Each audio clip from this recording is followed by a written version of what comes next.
आग का फिनिक्स एक गर्म आंसू बहा रहा था। आंसू चमड़े के जूते पर गिरे। आदमी ने फौरन जूता उठाकर देखा, पाया कि जूते की तली भी झलकर छेद हो गई थी। आदमी ने उसे दोष नहीं दिया, इस गर्म आंसू ने उसे अत्यधिक चौंका दिया। वह थके हुए आग के फिनिक्स को देखने लगा। आदमी का दिल पसीज गया और उसने तुरंत भारी बेड़ियां तोड़ दी। लोहे के जाल की बंधी हुई हालत से मुक्त करके अग्नि फिनिक्स का शरीर तुरंत गर्म होने लगा। कुछ ही समय में उसका सारा शरीर आग में ढल गया और उसमें फिर से जान आ गई। इसके बाद अग्नि फिनिक्स आसमान की ओर उड़ गई और जाने से पहले उस आदमी को धन्यवाद स्वरूप एक गर्म पंख देकर गई।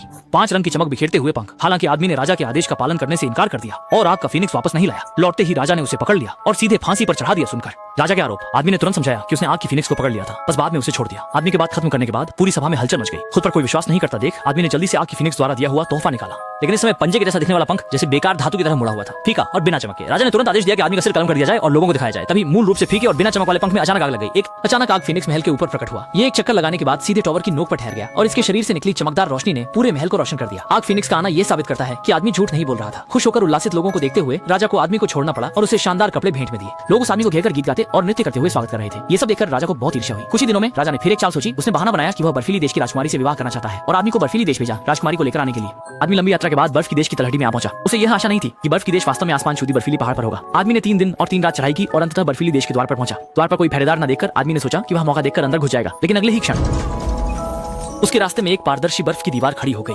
जैसे ही आदमी बर्फ की दीवार को देख रहा था और कुछ नहीं सोच रहा था, उसकी जेब से फिनिक्स का पंख बाहर आ गया। थोड़ी देर हवा में तैरने के बाद वह सीधे बर्फ की दीवार की बाधा में चली गई।